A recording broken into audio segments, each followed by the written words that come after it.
बच्चों थोड़ा सा छुए नहीं, क्योंकि भजन पर बैठना पड़ेगा।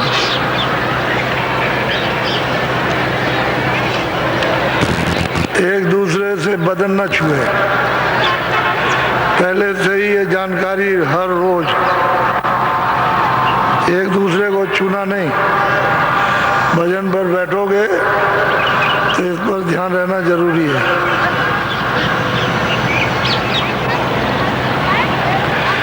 और ये लोग जो बीच में जो आते हैं वो किनारे से बैठते जाओ।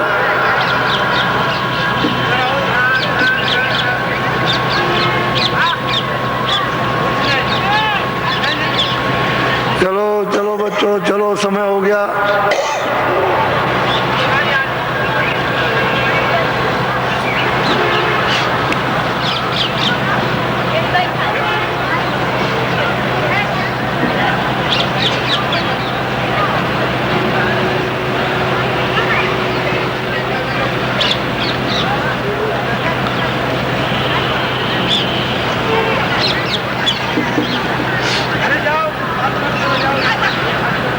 बच्चों इतनी सड़क पर बैठने मत देना।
ये सबको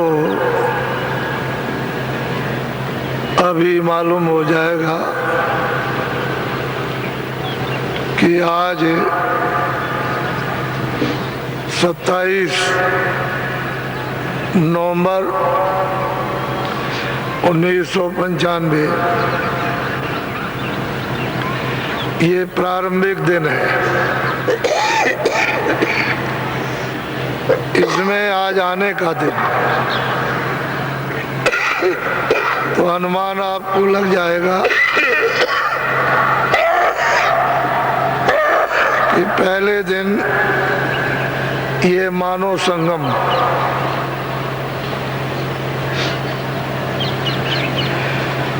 ये श्रद्धा है।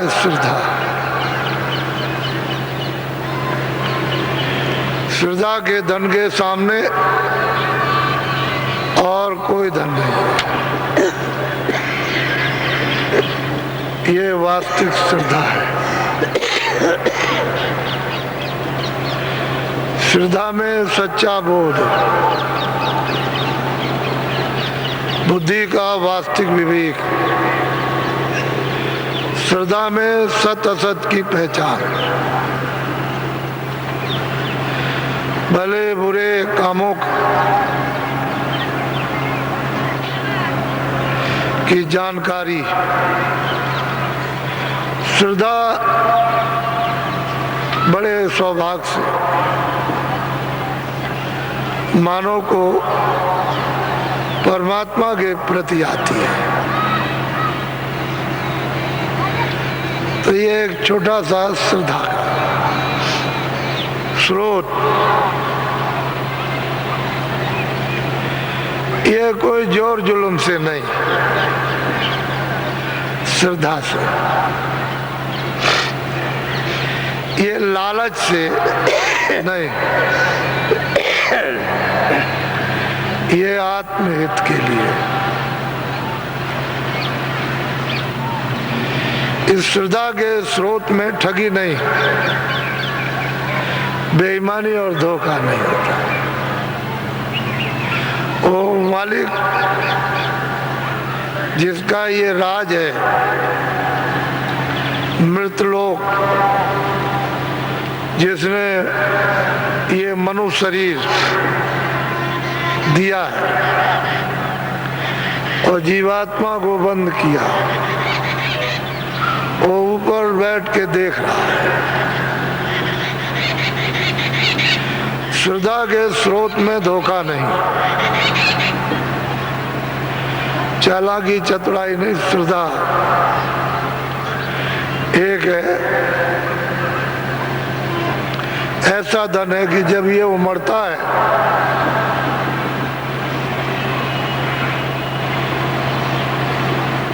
तो कितने विनाशकारी ये अज्ञान के तूफान उड़ जाते हैं।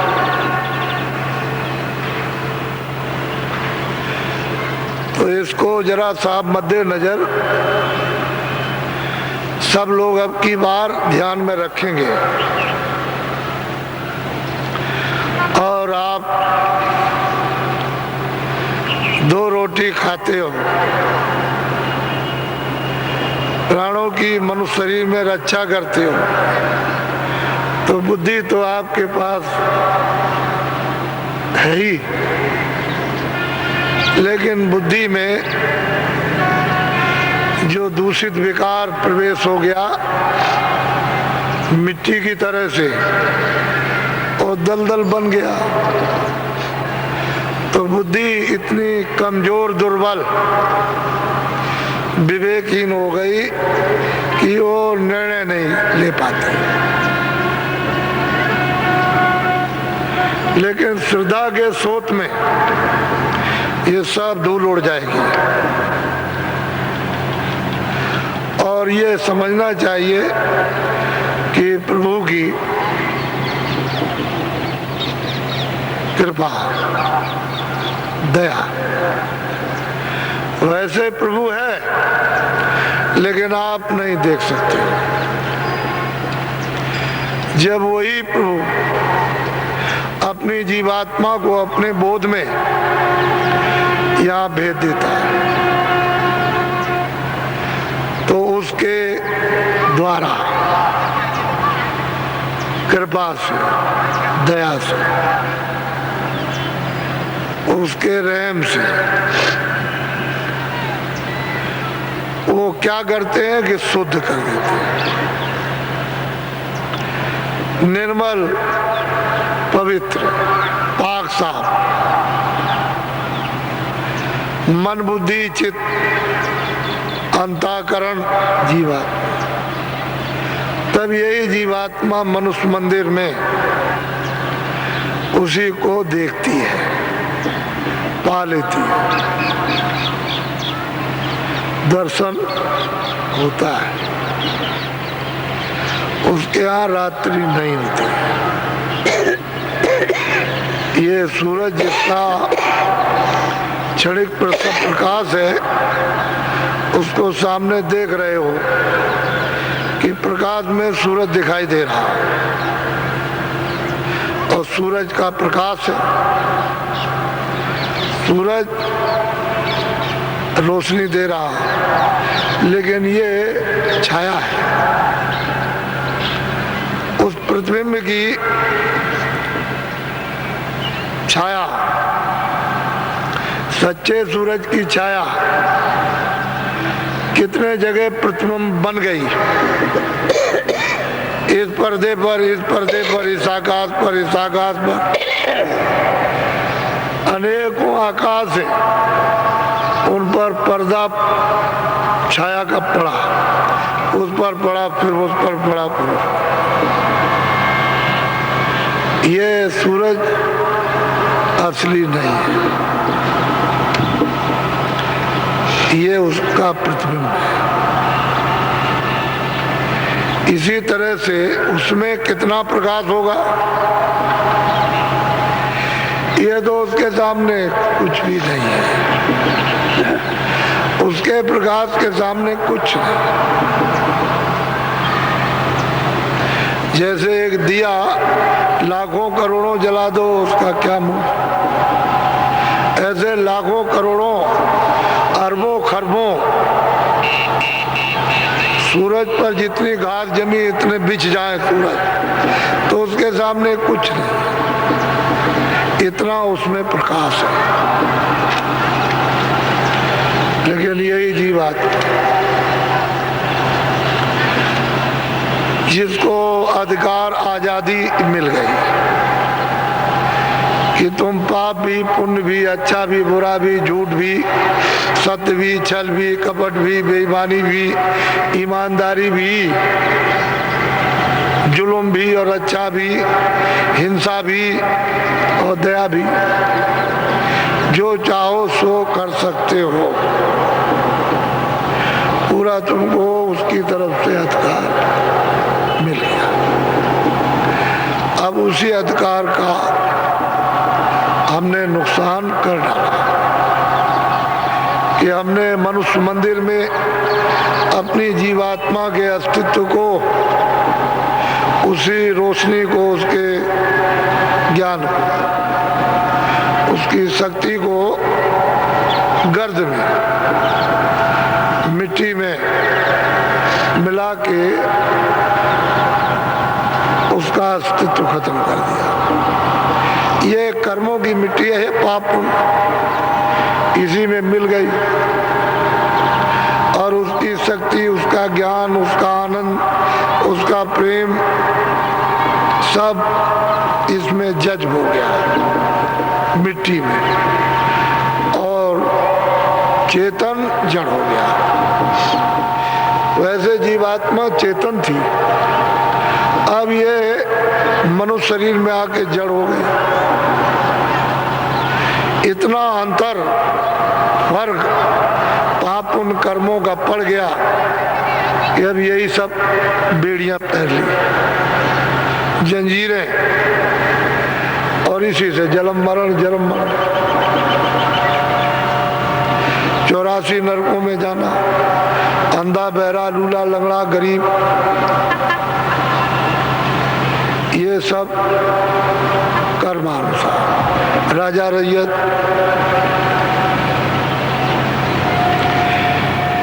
सब कर्मानुसार, 4 खाने 84 लक्ष्मी और नरक। इससे हम सब उस प्रभु की सत्ता से, उसके रास्ते से दूर चले गए। अब कोई ये हामी नहीं भरता कि वो ईश्वर है, खुदा है, अल्लाह है, ब्रह्म है, गॉड है। किताबों में तो जो कुछ लिखा लिख दिया, वो तो उनका बोध था और हमारा कोई बोध तो है नहीं। तो अंदाजियन हम खुदा को मानते हैं, हम गॉड को मानते हैं, हम ईश्वर को मानते हैं, हम देवी देवता को मानते हैं।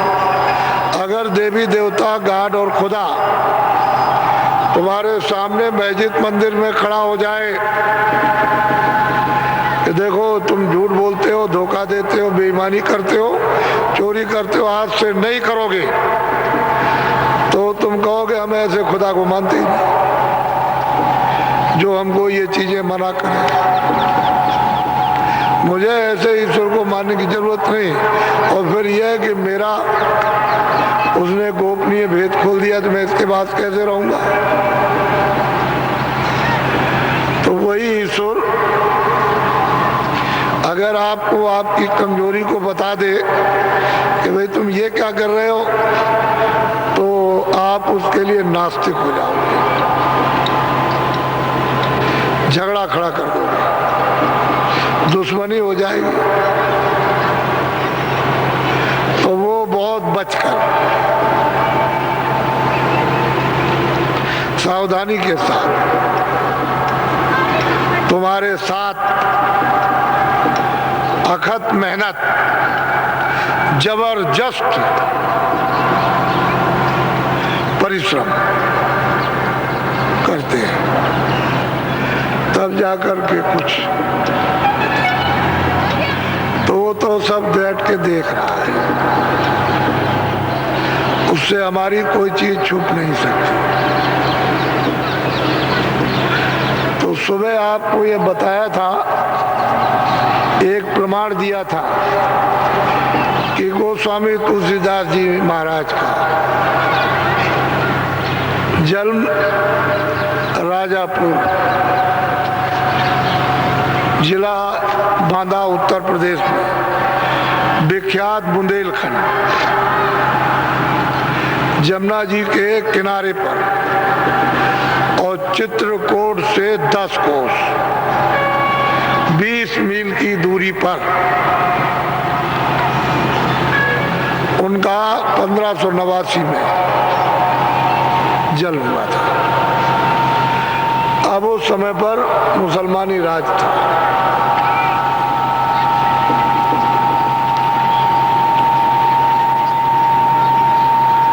उस समय पर कई एक महात्मा थे,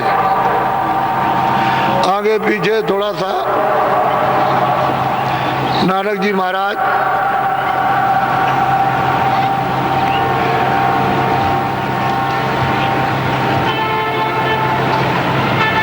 और भी महात्मा थे, रैदास जी,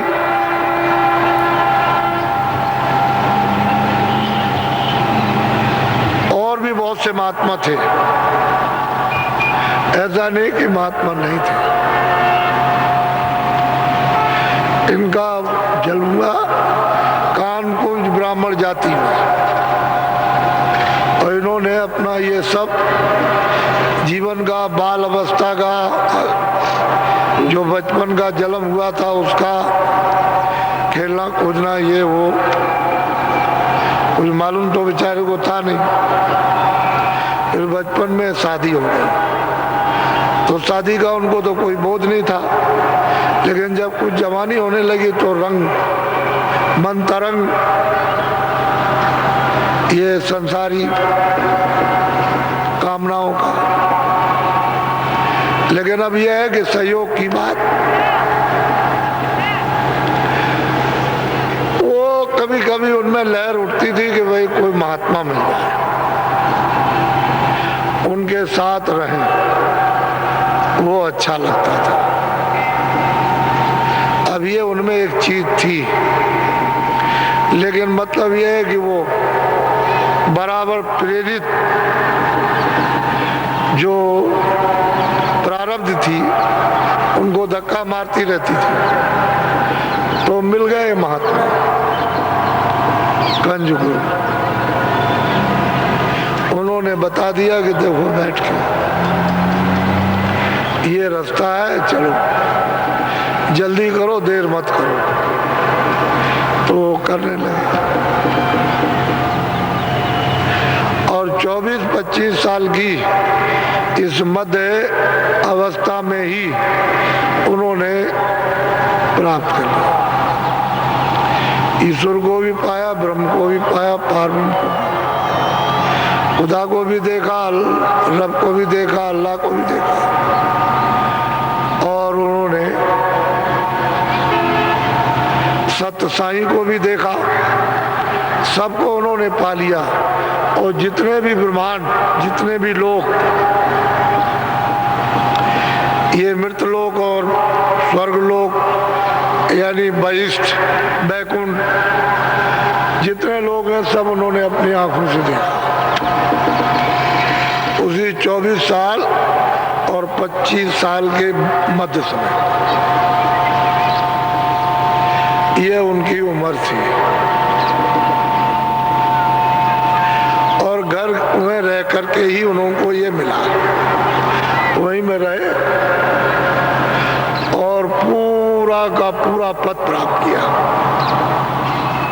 कोई उनमें किसी तरह की कमी नहीं रही, सर्वज्ञ, सब जानकार। तो फिर जब ये हुआ तो वो तो अलौकिक वचन बाणी उनके मुखारबिंद से निकलने लगा। तो नर नारी वो जब सुनने लगे तो एकदम से प्यास बढ़ गई। तो जितने भी राजापुर के नर नारी झाड़ कर दर्शन के लिए सुबह शाम जिसको जैसा मौका मिले दर्शन करें। तो ये तो अलौकिक वचन। उसी समय पर काशी का एक अहीर नाम का हृदय, और राजापुर में नौकरी करते थे किसी सेठ के यहाँ। तो जब भीड़ भाड़ चली तो ये शोरगुल हुआ तो वो भी चल दिए सबके बीच में। तो सुनते रहे, देखते रहे, सुनते रहे। सब लोग चले जाए लेकिन वो वहीं रह जाए, कभी देर तक, कभी मतलब ये है कि और देर तक, कभी बीच में चले जाएं, कभी अर्ध रात, ऐसे ही फिर कभी रात को रह जाएं, कभी सुबह। उनकी सेवा एहतियात करने लगे और उन पर इतना विश्वास हो गया कि यही सब करता धरता है और कहीं कुछ नहीं, और सेवा करें और नहीं। तो उन्होंने कहा होगा कि आज्ञा दीजिए मैं काशी जाऊंगा। तो उन्होंने कह दिया होगा अच्छा ठीक है। तो जब सेवा करने लगे तो हृदय को उन्होंने वहीं बैठकर देखा कि अब इसका तो मुझ में लग गया। तो उनको अमूलक गुप्त वस्तु दे दी और कहा कि भाई तू भी बैठ के कर ले। तो वो भी वहां साधन करने लगा। उतने ही पीरियड में उसको भी प्राप्त करा दिया।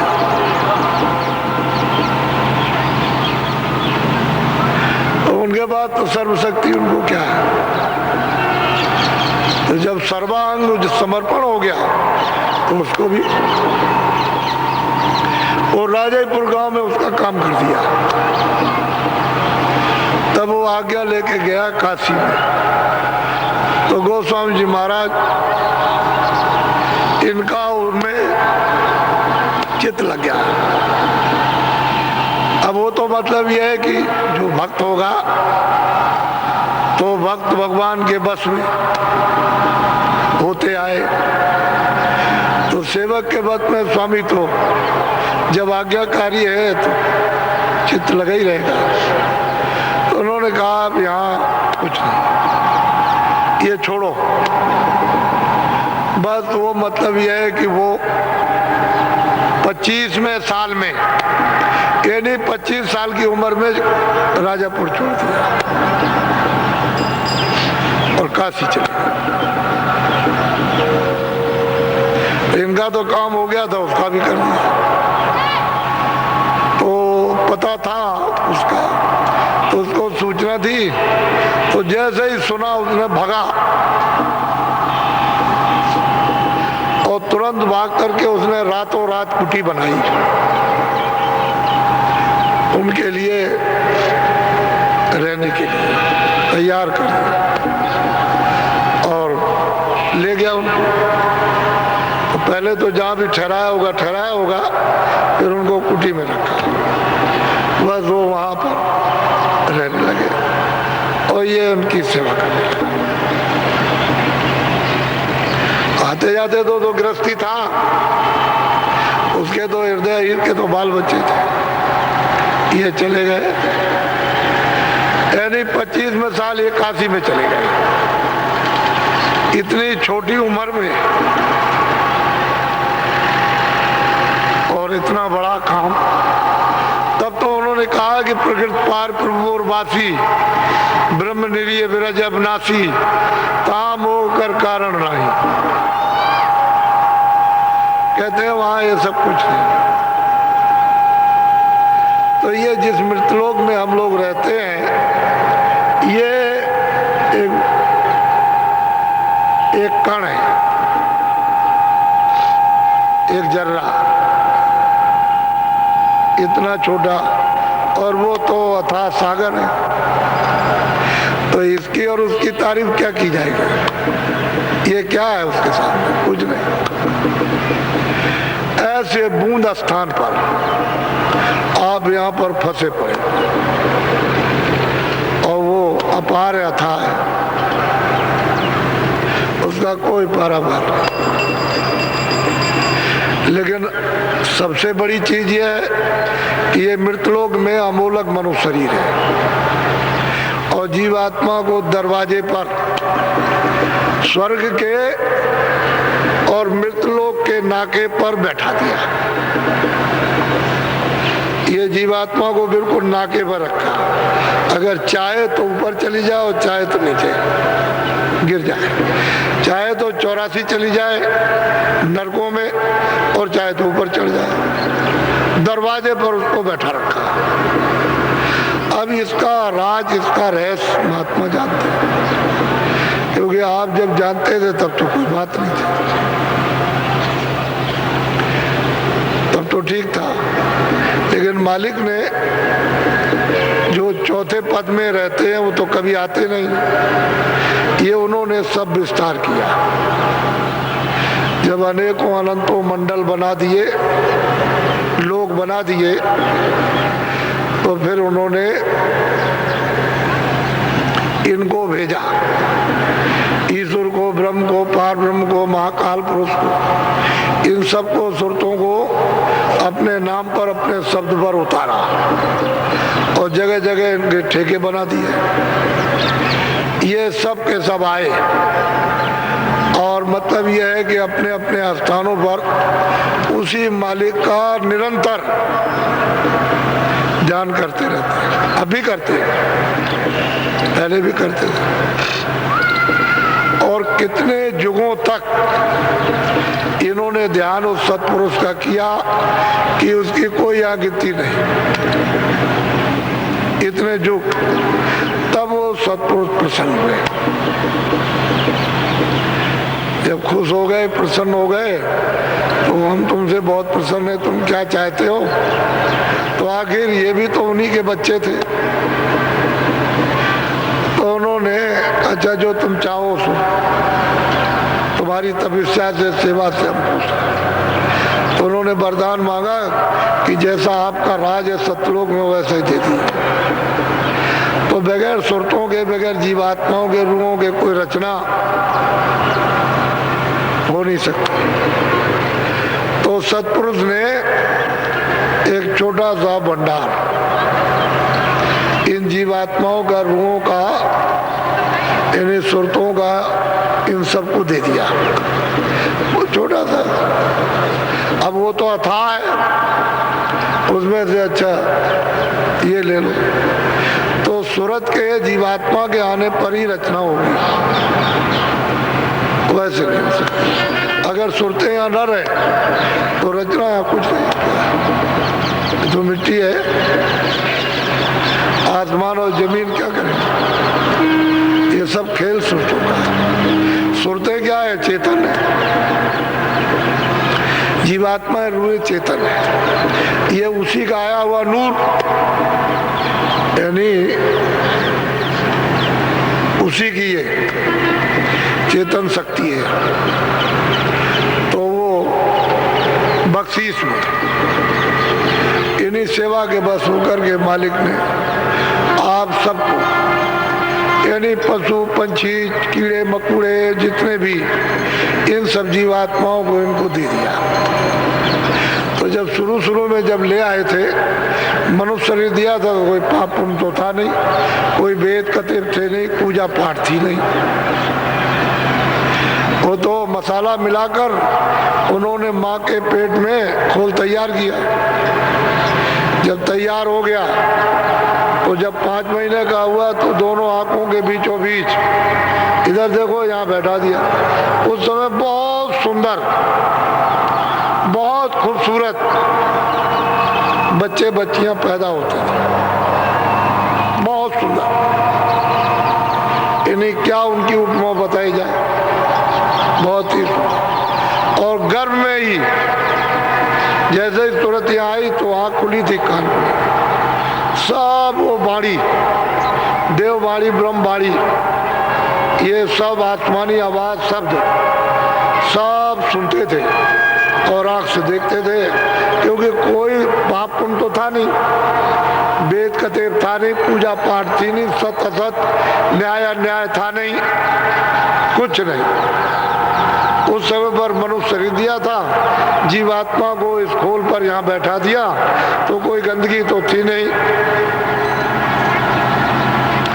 और आँख खुली थी, कान तो ये सब सुनती थी, देखती थी। जैसे ही जन्म हुआ 9 महीने का, बाहर आया तो सतयुग जोगी सब विज्ञान, सब के सब जोगी विज्ञान, रोज जाना, यानी चढ़ जाना, उतर जाना, इन सबको देखते जाए। खुदा का भी दीदार, रब का भी दीदार, अल्लाह का भी, ईश्वर का भी दर्शन, ब्रह्म का भी दर्शन, पार ब्रह्म का भी दर्शन, सब लोगों का दर्शन, और फिर उस सत्पुरुष का दर्शन, और फिर वहां से उतर के चले आओ और चढ़ जाओ, उतर। यानी मतलब जब चाहे तब, उसमें कोई रोक टोक यहाँ से वहां तक कुछ नहीं, किसी तरह कोई गंदगी थी नहीं रास्ते में, कोई मतलब बंधन था नहीं, सब लोग स्वतंत्र थे। बस इतना ही था कि आपको शरीर में लाए और कहा कि 1 लाख बरस था, तो 1 लाख बरस की आयु थी उस समय पर। जब जीवात्माओं को यहाँ लाया गया इस मनुष्य शरीर में, तो पशु पंछी, ये कीड़ों के कोई शरीर थे ही नहीं, बस खाली मनुष्य शरीर। अब बस 1 लाख बरस पूरे हुए पर जहाँ से जीवात्माएं जिस सागर से आई थी, बस वापस।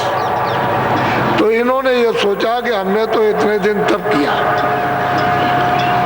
उसकी आराधना की, बड़ी मुश्किल से खुश हुए, प्रसन्न हुए, और उन्होंने वरदान मांगने को कहा, तो हमने मांगा और ये सब जा रहे, सब जीवात्माएं वापस लौटी जा रहे।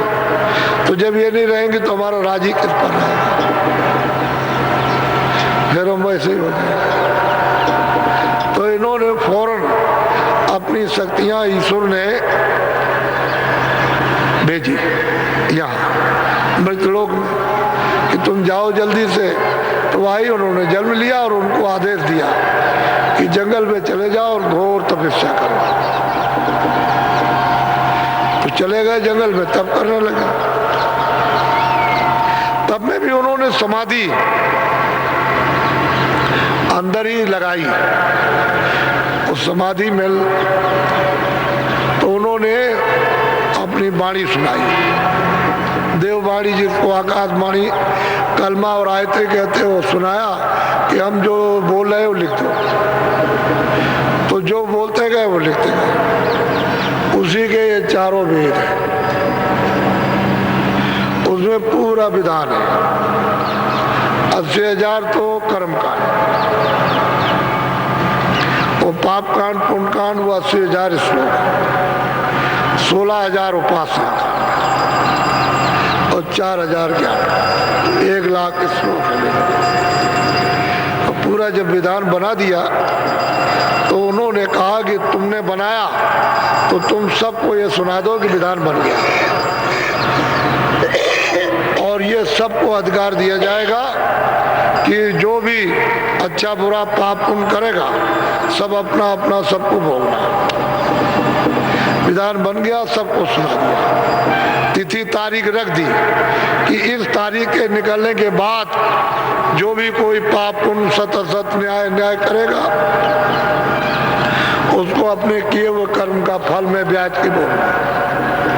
बस जब तिथि तारीख निकल गई थी, कभी आपने कभी बन गया होगा,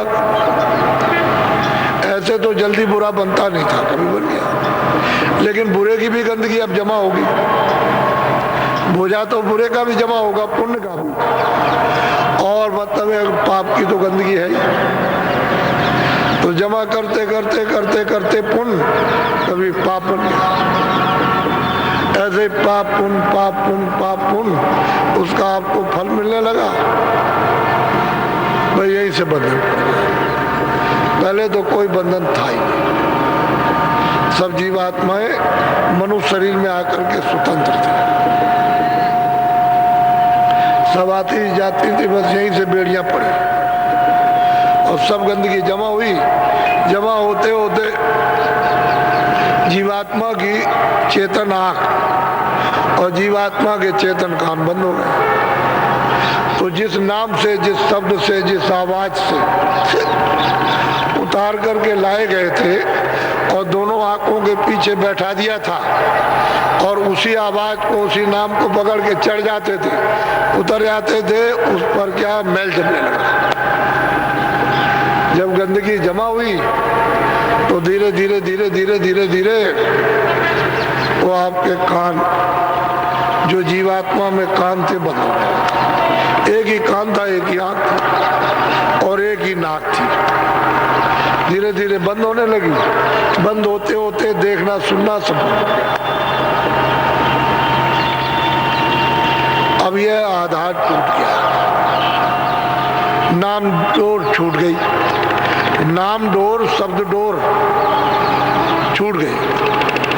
और जब छूट गई तो रास्ता भटक गया कि भाई मैं किस रास्ते से आया था।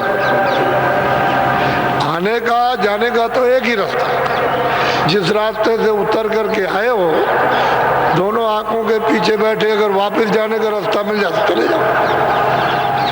तो रास्ता छूट गया, क्योंकि नाम छूट गया, शब्द छूट गया, कान बंद हो गए, आंख बंद हो गए, देखना भी बंद और सुनना भी बंद। तो आधार टूट गया, तो जीवात्मा अंधकार में गिर गया।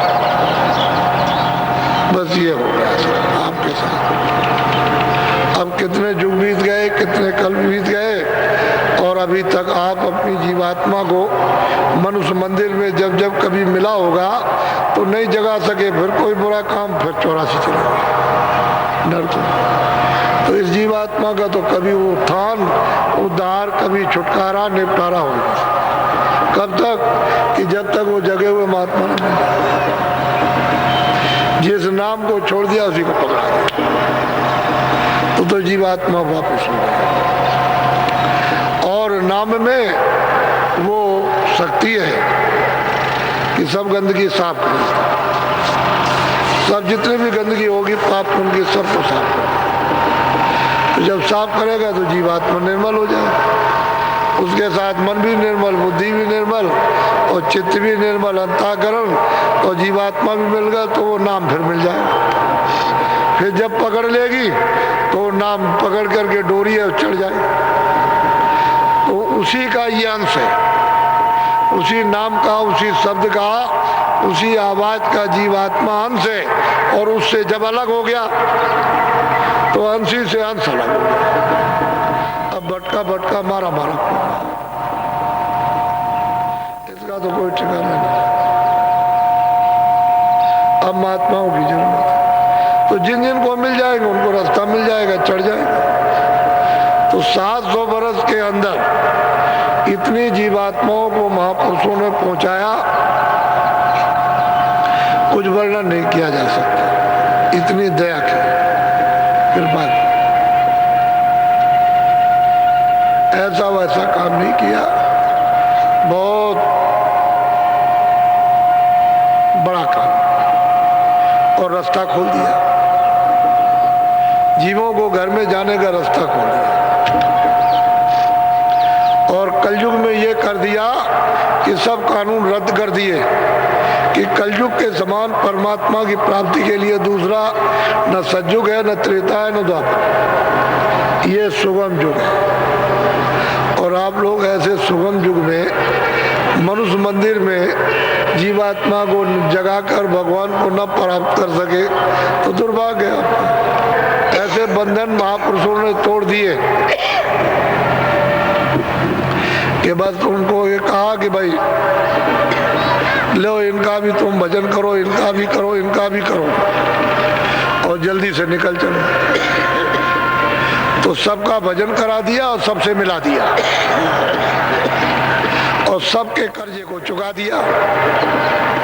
जितना भी कर्जा मृतलोक का, जितना भी कर्जा मतलब यह है कि स्वर्ग वैकुंठ का, जितना भी कर्जा ब्रह्मलोक का, ये जितने कर्जे उन सबको चुका दिया। और इन सब शरीरों से जीवात्मा को, तो 4 शरीर है। एक तो ये स्थूल है, जल पृथ्वी अग्नि वायु आकाश। इसके ऊपर में लिंग शरीर है 17 तत्वों,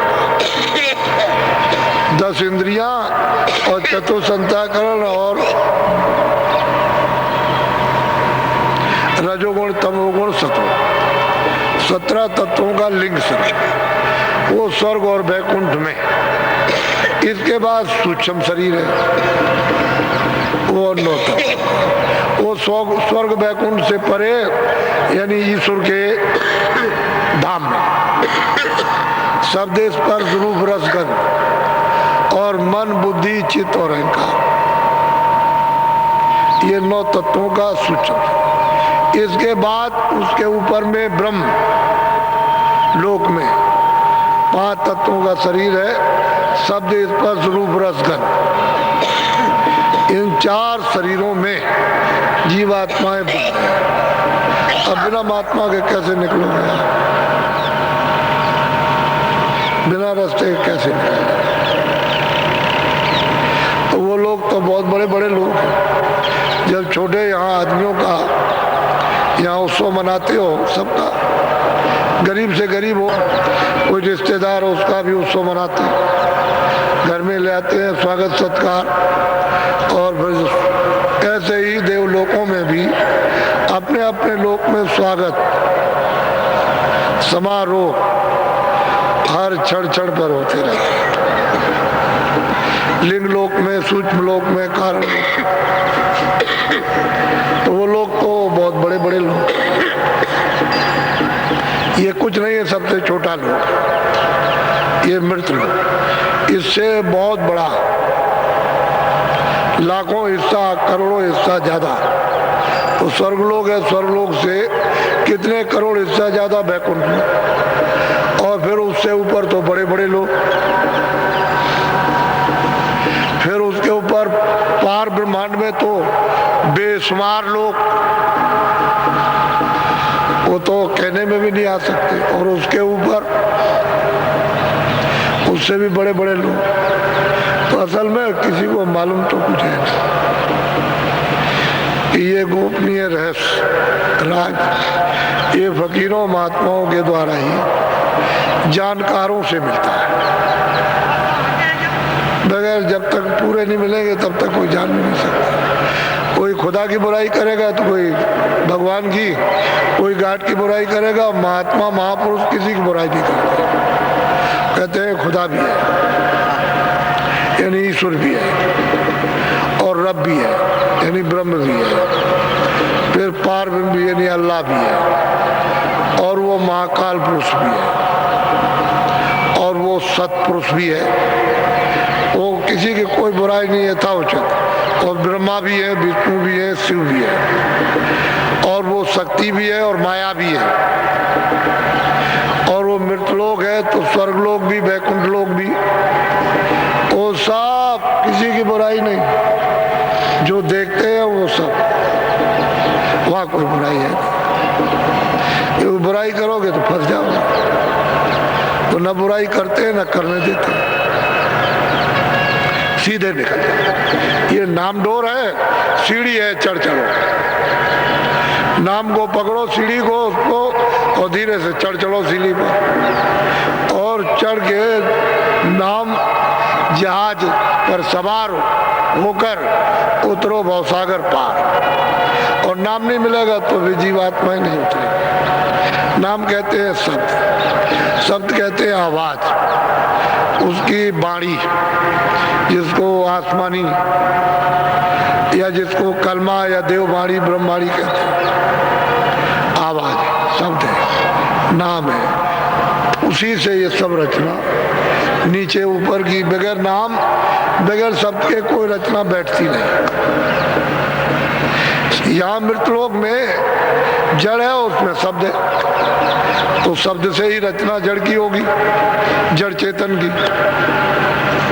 ऊपर में जड़ नहीं है तो वहाँ चेतन, फिर चेतन, फिर चेतन, फिर चेतन, और फिर बिल्कुल शुद्ध विशुद्ध चेतन, फिर चेतनी चेतन। तो महात्मा के बगैर तो बच्चा मिल जाता। तो भक्तों में ने भी जो काम किया वो अर्वचनीय, और जो उन्होंने दिया वो भी अमूलक। अब ये भक्त और भगवंत का एक रस हो जाता है।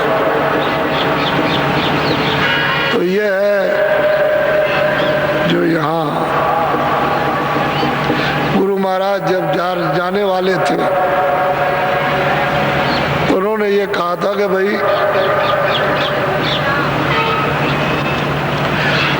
हमारा ये चिन्ह बना देना जब हम चले जाएं तो मथुरा में।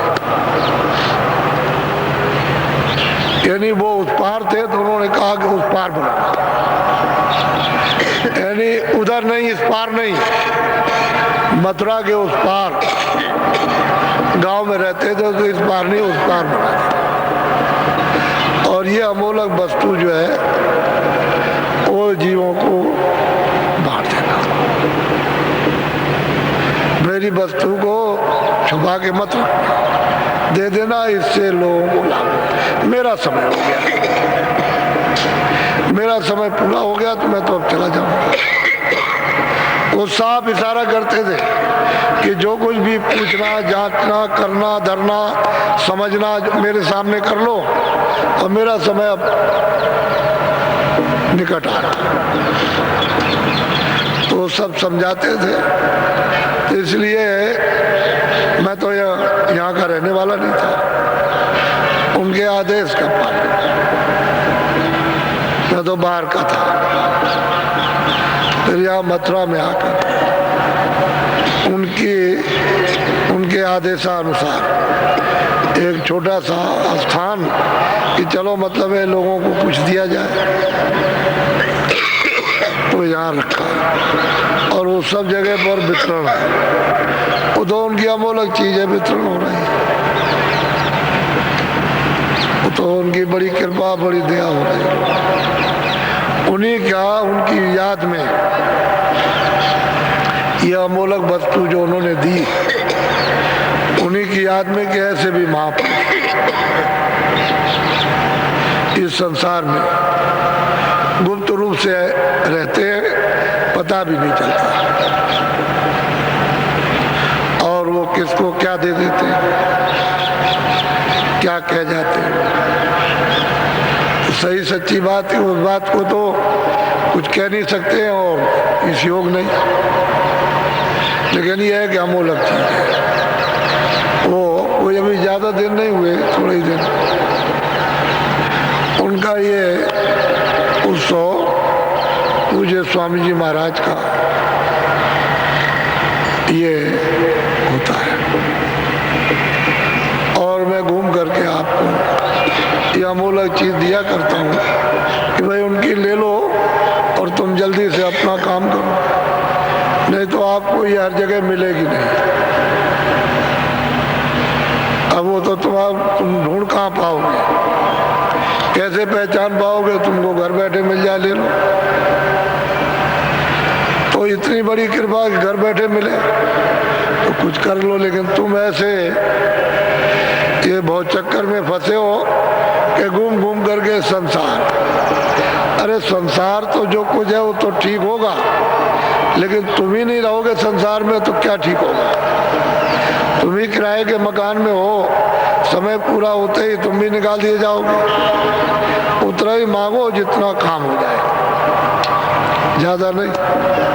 बाल बच्चों के गुजारे के लिए कहो कि गुजारा हो जाए और मतलब ये और मेरा भी कल्याण हो जाए, ऐसा तो गुजारा भी हो जाएगा, पूर्ति भी हो जाएगी और तुम्हारा काम भी बन जाएगा। लेकिन तुम इसको छोड़ के उसमें लग जाओगे तो पहले भी पूर्ति नहीं हुई, जो धनी मानी उन्हीं की पूर्ति नहीं है, तुम्हारी क्या होगी। तो थोड़ा सा संतोष, सब्र और विवेक थोड़ा सा जब करोगे तो समझ में आ जाएगा। और ये आत्म धन है, इसको कमा लो तो ये आपके काम आएगा, दूसरी तो कोई चीज आएगी नहीं, ये कोई चीज जाने वाली नहीं। तो अभी तो थोड़ा सा समय जरा सुन लीजिए।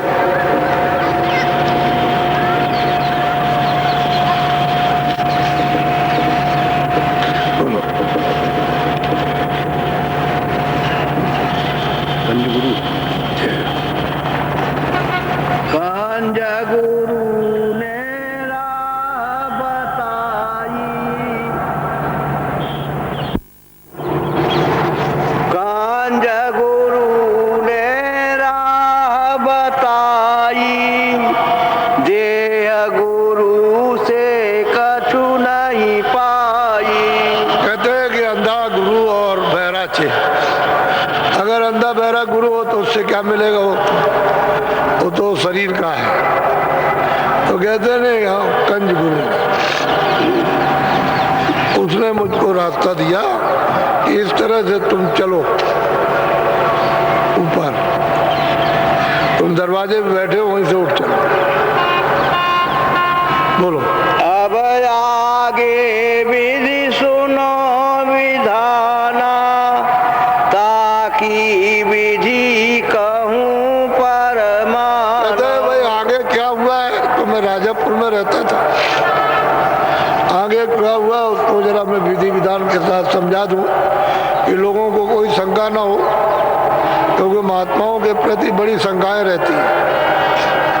तो खुद ही बता रहे हैं। बोलो। ऐसे कई दिन बीत सिराने, राजापुरी जगत सब जाने। कहते बहुत दिन हो गए राजापुर गांव में, और ऐसे जब समय बीता और ये अमोलक वस्तु मिली तो सब जितने भी राजापुर आस पास के लोग सब जान गए, सब लोग जान गए कि ये विचित्र बालक है, ऐसी ऐसी वाणी का उच्चारण करता जो सुना ही नहीं। तो सब लोगों का धीरे धीरे आकर्षण होने लगा। बोलो। लोग दरस को नित नित आवे, दर्शन भाव सबको उपजा। कहते हैं लोग दर्शन को आए, जब देखे कि बालक बड़ा सुंदर है वाणी का उच्चारण करता है तो उसमें कसी से खिंचाव है, तो भाव उमड़ पड़े। श्रद्धा, जिसको श्रद्धा कहते हैं, तो सब जगह चर्चा शुरू हो गई। तो सब नर नारी साहब दर्शन के लिए दौड़ पड़े। बोलो। हृदय हीर काशी का बासी, राय राजा पुर नौकर हृदय हीर काशी का बासी वहां का रहने वाला था, राजापुर में नौकरी करता था किसी सेठ के यहाँ। उसी शोरगुल में जब सब लोग दर्शन करने चले तो ये भी चला। तो भाई कौन है, चलो दर्शन करें। सब लोग जा रहे हैं तो ये भी बेचारा मनुष्य था ही, दर्शन करने चले। बोलो।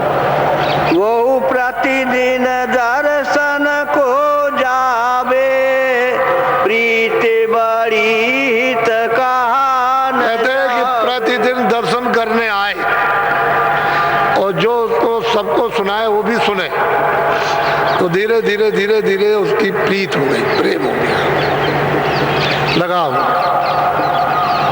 उनको बहुत चाहने लगा। जब इसने हो जाता है तो फिर छोड़ता नहीं है, दौड़ दौड़ के आता। अब इसको कोई क्या जानेगा, ये जो आते हैं दौड़ दौड़ करके, तो इसको कोई क्या समझेगा, इसको क्या बयान करेगा, क्या है उसके पास समझ जो बयान करेगा। उससे क्या पूछोगे क्यों आते हो। जब एक मामूली पति पत्नी के प्रेम को तुम वर्णन नहीं कर सकते हो तो ये तो अलौकिक प्रेम है, ये कैसे कहा जाएगा। तो कहते हैं कि दर्शन करने आए, बच्चन सुने और बहुत प्रेम हो गया। अब बगैर दर्शन के चैन। अब ये स्थिति हो गई कि दर्शन के बगैर, जैसे माँ, बच्चा माँ के लिए तड़पता है और माँ बच्चे के लिए, कि बगैर बच्चा उसके और बगैर माँ उसके नहीं रह सकती। ठीक यही हालत हो गई उस हृदय हीर की। अब उसको चैन नहीं। बोलो। रात दिवस दिन दिन रहे पासा, तुलसी बिना और नहीं। कहते हैं कि मेरे पास आता जाता रात रात भर रहे और बस हमारे बगैर वो कुछ नहीं, किसी को जानता ही नहीं था। अब इतना प्रेम उसका प्रगाढ़ हो गया। कहते हैं जब उसका इतना प्रेम हो गया, सेवा करने लगा, तो मैंने उसको ये अमूल्य वस्तु दे दी, क्योंकि वो तो पूरे हो गए। अब वो अधूरे तो रह नहीं गए, वो तो पूरे हो गए। वो तो जब उन्होंने पूर्ण उस पद को प्राप्त कर लिया, पूरे हो गए, फिर उनमें क्या कमी रही, कुछ नहीं। तो कहते मैंने इसको अगम किया, अमोलक दे दी, अगम अमोलक वस्तु दे दी। बोलो। एक दिवस भाई ऐसी रीति, काशी गए बहुत। कहते हैं कि ये तो चला गया वहाँ, इसको तो वस्तु दे दी, इसका तो काम यही हो गया। ये वहाँ गया तो मतलब है कि ये हुआ कि मेरा उचाट हुआ कि मैं उससे मिलूं, उसके पास जाऊं। अब कहते नहीं कि भगवान भक्त के बस में होते आए, ये कोई कहावत गलत थोड़ी है। अब उसको तो यही दे दिया, इतनी सेवा, इतनी प्रीत उससे करता तो गया वहाँ, तो एकदम से उचाट हो गया कि मैं उसके पास था। तो ये कुछ ही दिन में यानी वहां से चल दी। और ऐसे मौके से गए कि किसी को कुछ पता नहीं कहाँ चले गए, कोई बता बुतू के नहीं, रात को उठे अपना चल दिया। उस समय तो ये रेलगाड़ियां थी नहीं, रेलगाड़ियां तो बहुत बाद आ गई, अभी आ गई, उस समय नहीं थी। उसके चल दिए। कैसे गए होंगे, पैदल गए होंगे, वहां से काशी तो बहुत दूर थी, तो चल दिया और काशी में जाके पहुंचे। बोलो। हमारा चित हृदय में बासी, हम चले गए नगर। अब वो सबको बता रहे कि हमारे में लगा था, तो मैं इसलिए वहां चला गया कि चलो उससे मिलने चल गए। बोलो। संवत 16 से रहे 15, चैत मास 12 अब आप इसको याद कीजिए कि 1589 में जन्म हुआ और कहते हैं कि 1615, 1614 और 1615, यानी मतलब 25 साल की अवस्था में काशी चले गए। ये पूर्ण पद प्राप्त करने के बाद वो वहां चले गए। बोलो। पहुँचे काशी नगर मजारा, हृदय सुनत दौड़ी चलिया। जब काशी के बीच में पहुंचे और वो बताया, खबर हुई, तो बस एकदम से दौड़ पड़ा, बेवड़ा रो करके कि किसी को कुछ नहीं समझना, दौड़ा। बोलो।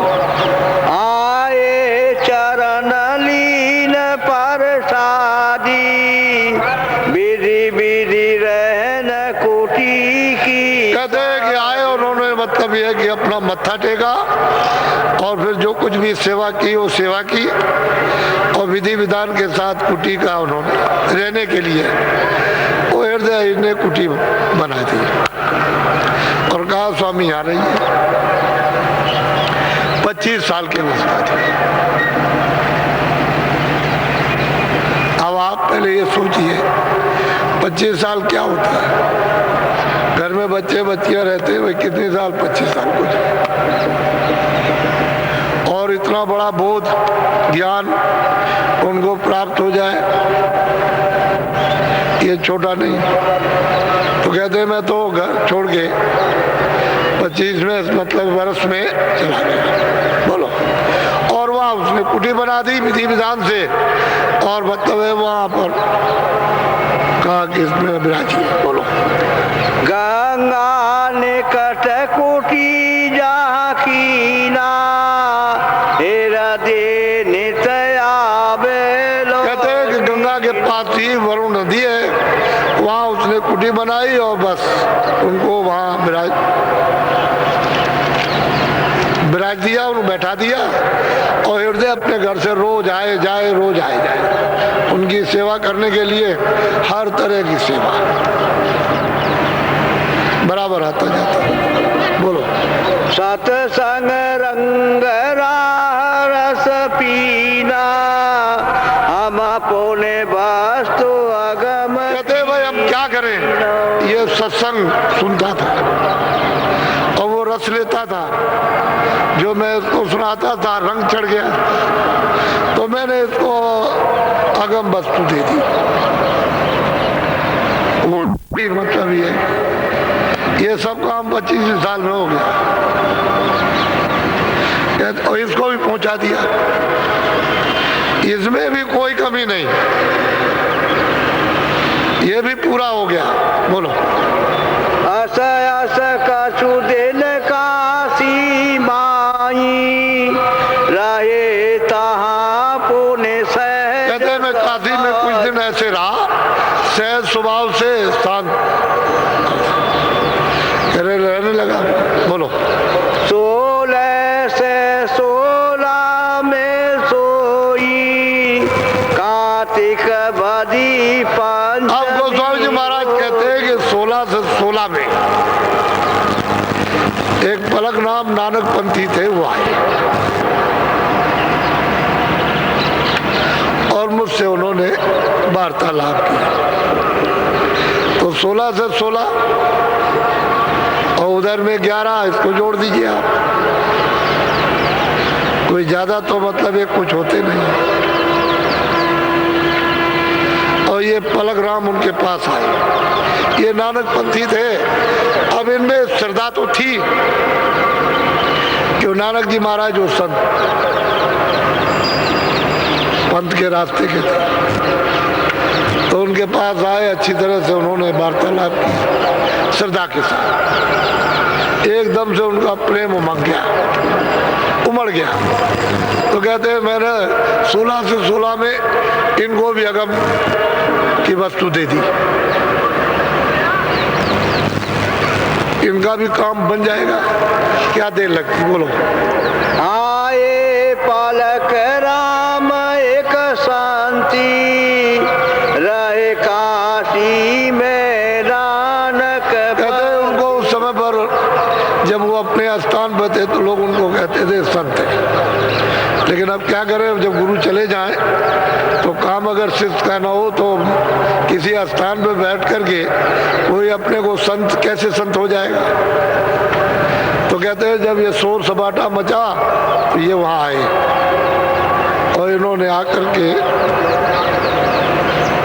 जो सुनाया वो इनको सुनाया गया, बहुत ध्यान से सुना और इनका भी प्रेम उमड़ गया। तो मैंने इनको भी ये अमूलक वस्तु दी। बोलो। गोष्ठी भाव विधि उनसे कीना, खुशी भाई मार्ग। कहते हैं वो पलक राम बहुत खुशी हुए और उनको भी ये वस्तु कहते हैं कि गुप्त दे दी और वो चल दिए अपने, फिर आए और जाए आराम जाए। तो एक ही बरस के अंदर इनका भी काम पूरा। वो तो महापुरुषों की लहर होती है, मौज होती है, मर्जी होती है किसी को कुछ करे। ये उनके जीवन प्रारंभिक और वो 91 बरस तक रहे। बोलो तो। घट रामायण ग्रंथ बनावा, ताकि विधि दिवस। कहते हैं शुरू में मैंने घट रामायण एक बनाई जिसमें घट का भेद यानी किस तरह से तुम मालिक को प्राप्त करोगे ये उसमें उन्होंने लिखा। तो जब घट का भेद उन्होंने बताया, घट रामायण उन्होंने बनाई तो कोई बहुत बड़ी उम्र में नहीं बनाई। बोलो। सम्मत 16 से 18 उठी मौज ग्रंथ की। 16 से 18 तो ये ले लीजिए और 11 वो जोड़ दीजिए, कोई ज्यादा समय नहीं होता है। तो उन्होंने मतलब ये को घटनामा पूरी लिख दी और लोगों से कहा कि लोगों को लाभ हो जाएगा इससे। तो उन्होंने कहा कि भाई लोगों को बता दो ये रास्ता है भगवान के पाने का। बोलो। भादो सुदी मंगल एकादशी, आरंभ की प्रथम मनवास। बोलो आगे बोलो। सोने काशी में अचरज कीना, सोर नगर में भयो। अब ये काशी में बड़ा शोर हुआ, बड़ा सुनकर के बड़ा आश्चर्य किया भाई ये घट का भेद क्या है, क्योंकि वहां तो कोई करता धरता तो था नहीं, सब लोग बाहर फंस गए थे। अब वो घट का भेद जो उन्होंने बताया, उन्होंने कि भाई ये जीवात्माएं ऐसे आई ऐसे वापस जाएंगी, तो बड़ा आश्चर्य, क्योंकि वहां तो ये कभी सुना नहीं गया था। तो बड़ा शोर हुआ काशी में कि भाई एक छोटा सा बालक आया और मतलब ये कि पता नहीं क्या क्या कह रहा। तो चारों तरफ से एक शोर मचा। बोलो। पंडित जगत जैन और तुर का, भयो भयो मजरा आई काशी पूर्वा। कहते हैं कि भाई तमाम कहते हैं मुसलमान, तमाम पंडित, तमाम ये सब वो मिलकर कहते हैं भाई क्या है ये, क्या चीज है, क्या है। तो बड़ा मतलब है झगड़ा झंझट और बड़ी वार्तालाप ये वो सब। तो उन्होंने देखा अरे भाई झगड़ा क्यों करते बेटा, क्या है, बेकार है, ये लोग समझ तो सकेंगे नहीं। तो उन्होंने फौरन उसको गुप्त कर दिया, गुप्त कर दिया। कौन इसको मतलब ये झगड़े झंझट छुपा दिया, गुप्त कहते हैं छुपा दिया। बोलो। जो कुल झगड़ा रीति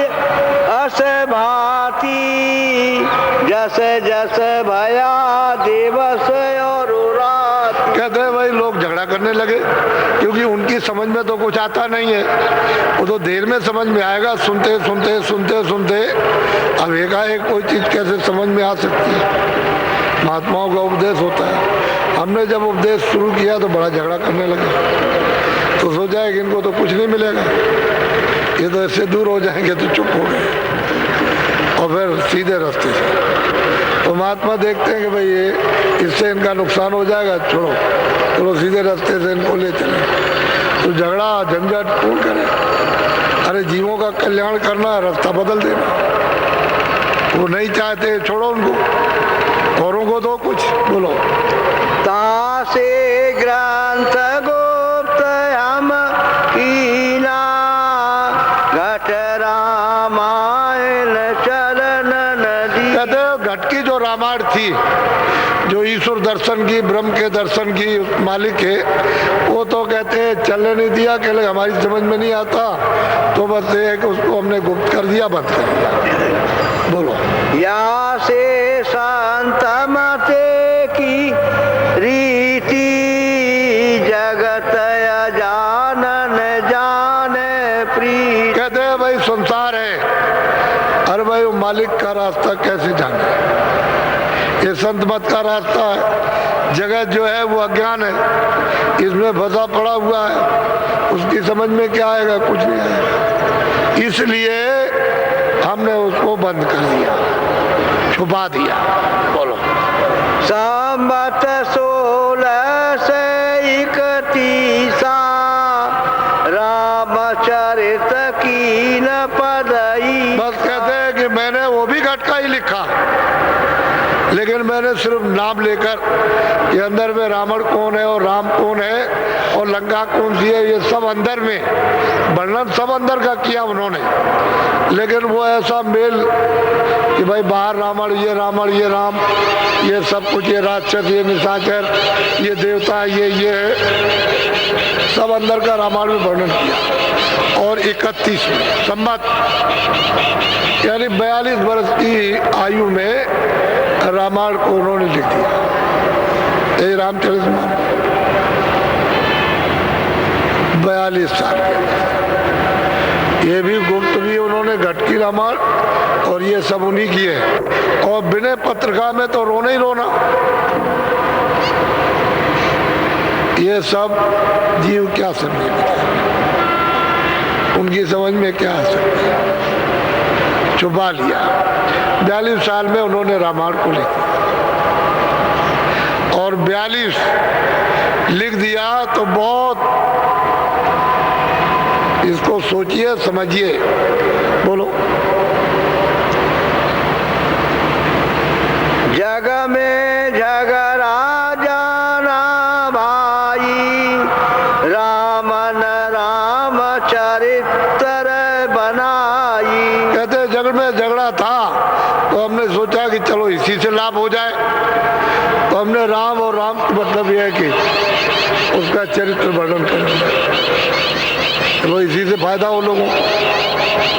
बोलो पंडित भेख जगत सब झारी, रामायण सुन के।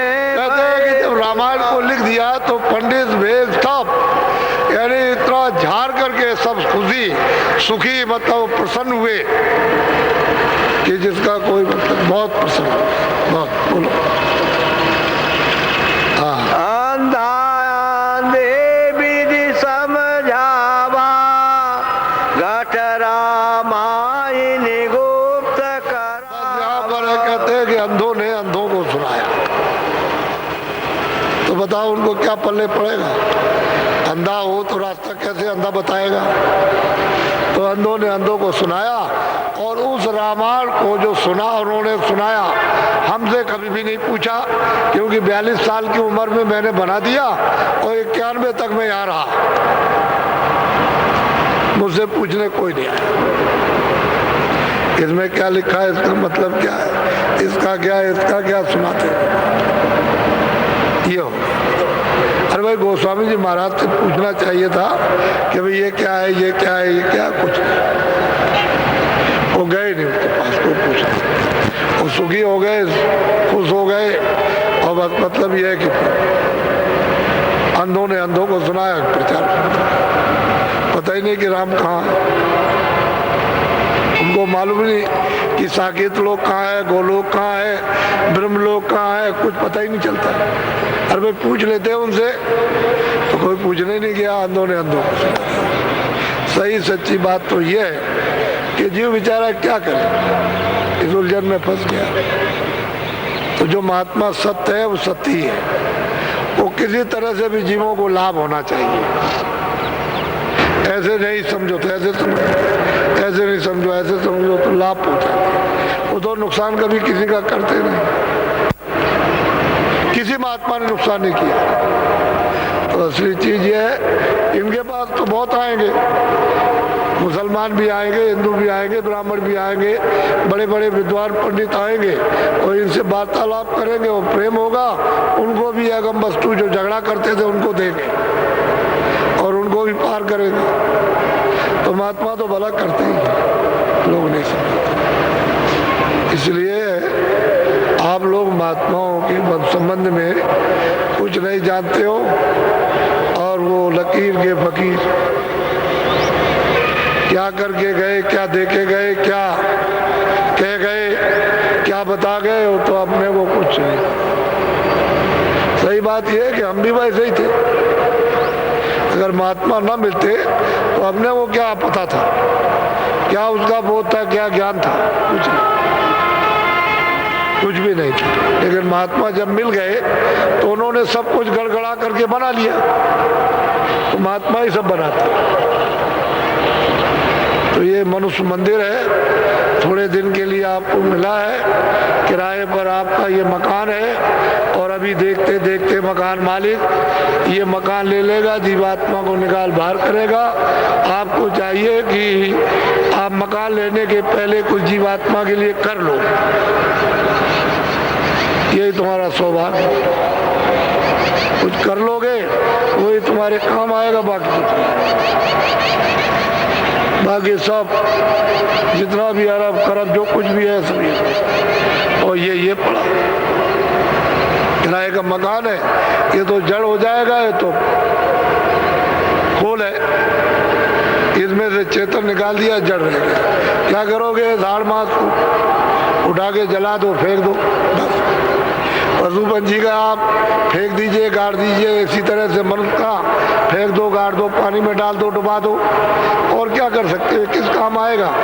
तो ऐसा अनमोल मनुष्य शरीर और जीवात्मा के लिए कुछ भी धन ना कमा सके तो व्यर्थ जीवन चला गया, फिर मानव शरीर नहीं मिलता। मैंने तो एक बात इसलिए आपको कही कि उन्होंने कहा मैंने भी पाया, तो दूसरा कहता है मैंने भी पाया, फिर वो कहेगा मैंने भी प्राप्त किया।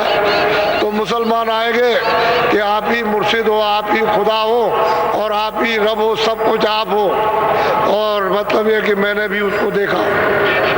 तो महात्मा तो कोई हो तो रूहों पर जीवात्मा में दया करते। तो सबने हामी भरी कि मैंने पाया, मैंने देखा, मैं वहां गया। तो रास्ता उसका है तभी तो जाएगा, आएगा। रास्ता नहीं रहेगा तो कैसे होगा। तो आप लोग, मैं अभी नामदान दूंगा, आप लोग शाकाहारी रहो। आज के 50 साल पहले 95% लोग शाकाहारी थे, तो शाकाहारी रहो। अशुद्ध आहार नहीं, शुद्ध आहार। दूसरा यह है कि ऐसी कोई चीज सेवन मत करो जो बुद्धि नाशक हो। बीड़ी है, तंबाकू है, हुक्का पियो, लेकिन बुद्धि अगर पागल हो जाए उस चीज को तो घर में पत्नी भी कबूल नहीं करती है, समाज भी आपको ये नहीं मानता कि अच्छी चीज। जब पागल हो जाओगे तो पहचान खत्म हो जाएगी, तो सिवाय गाली गलौज के और क्या करो। तो दो चीजों का ध्यान रखो, एक तो शाकाहारी, दूसरा यह है कि कोई चीज ऐसी सेवन मत करो बुद्धि पागल हो जाए। बीड़ी, तंबाकू, हुक्का, ये दो चीजें वर्जित। मना। जितने अनाज है, सब्जी है, दूध है, घी है, फल है, ये आप दिन में 100 बार खाओ। अच्छे से अच्छे कपड़े पहनो और अच्छे से अच्छे मकान में या झोपड़ी में रहो, मना कौन करता। और खेती करो, दुकान करो, दफ्तर का काम करो, घर गृहस्थी में रहो।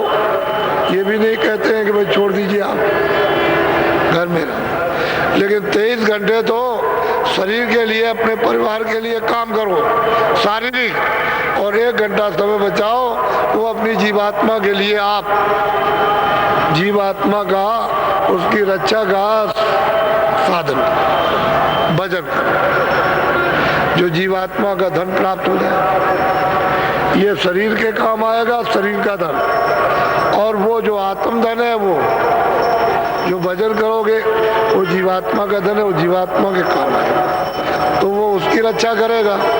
और ये क्या करेंगे, इसके काम आएंगे। खाना है, कपड़े है, दवा है, तो इसको सेवन करो, इसको निरोगी रखो, क्योंकि जीवात्मा इसमें बैठी है। तो शरीर को ठीक रखोगे तो वजन भी हो जाएगा, तो जीवात्मा को भी ठीक कर लो जो गंदी हो गई। मोटी मोटी बात है, सबकी समझ, इसमें इधर उधर का कुछ नहीं। दृष्टांत जितने चाहिए लाखों, वो हम महात्माओं के दे देंगे, उन्होंने कहा हमने पाया। ये तो आप नहीं कह सकते हो कि किसी ने नहीं कहा, हम तमाम प्रमाण दे देंगे आप, 1-2 नहीं, कहेंगे हमने पाया। वो कहेगा हमने, फिर वो महात्मा तो महात्मा ही, सेवक भी पाएगा कि मुझको भी इनसे मिल गया। इसलिए आप प्रमाण होता है, विश्वास हो जाएगा कि जो ये रास्ता बताया वो सही, इसी रास्ते से सबने पाया तो हमको भी मिल जाए। प्रमाण जो है शंका बैठा देता है, शंका नहीं होने देता, बस इसलिए महात्माओं का प्रमाण दे दिया जाता है कि भाई ये मत कहो कि भाई कहाँ लिखा है, या किसने किया, किसने पाया, किसने देखा, कौन चढ़ के गया। तो मतलब इसी कलयुग में मैं तो कोई बात ऐसी नहीं करता, 700 बरस के अंदर की बात करता हूँ कि बहुत महात्मा है, उन्होंने प्राप्त किया, तुम भी कर सकते हो। तो अभी आपको नामदान मिल जाएगा, 1 घंटा समय अपना बचाओ, 15 मिनट, कभी सुबह, कभी शाम को, कभी दिन में, तो सब समय मिला के 1 घंटा जोड़ लो। इतने मिनट सुबह, इतने शाम को, इतने दोपहर में, और इतने मतलब अर्ध रात को, सब 1 घंटा बना लीजिए आप, और 23 घंटे अपने काम करें। इसमें भी कोई शंका नहीं।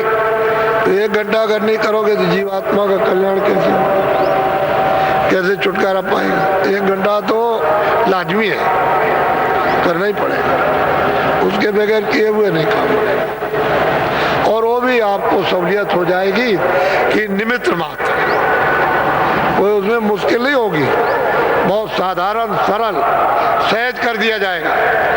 और उस पर भी नहीं कर सकते हो तो फिर क्या किया। तो अभी मैं नामदान आपको दिए देता हूँ, क्योंकि मैंने कह रखा है कि शाम को दूंगा, तो आप लोग ले लो और इसको जरा हजम करना, छुपा के रखना। इसमें नशा चढ़ता है, मस्ती आती है। तो बाबा जी की बात हमेशा याद रखना कि जो कुछ भी धन है छुपाया जाता है, जितना ही छुपा के रखोगे उतनी जल्दी प्रकट हो जाएगा। और तुमने अगर कहीं कह दिया तो वो लुट जाएगा, तो मालिक नाराज हो जाएगा तो तुम्हारा बंद हो जाएगा, कुछ नहीं, फिर वैसे ही रह जाओ। तो धन कमाओ तो आत्मिक धन है, ईश्वरीय धन है आत्मा, छुपा के जमा करके रखो। तो अमूलक चीज ले लीजिए सद्भाव से और इज्जत के साथ, सम्मान से लो, और मतलब है सद्भाव। तो जो मैं अभी आपको भगवान का नाम बोलूंगा, सब लोग एक साथ एक आवाज में बोलना, कोई आगे पीछे नहीं बोलेगा, सबकी आवाज एक साथ निकलेगी। पहले मैं बोलूंगा, उसके बाद आप जो जो नाम मैं बोलता जाऊं बोलते जाना, और जब मैं चुप हो जाऊंगा तो आप चुप हो जाना।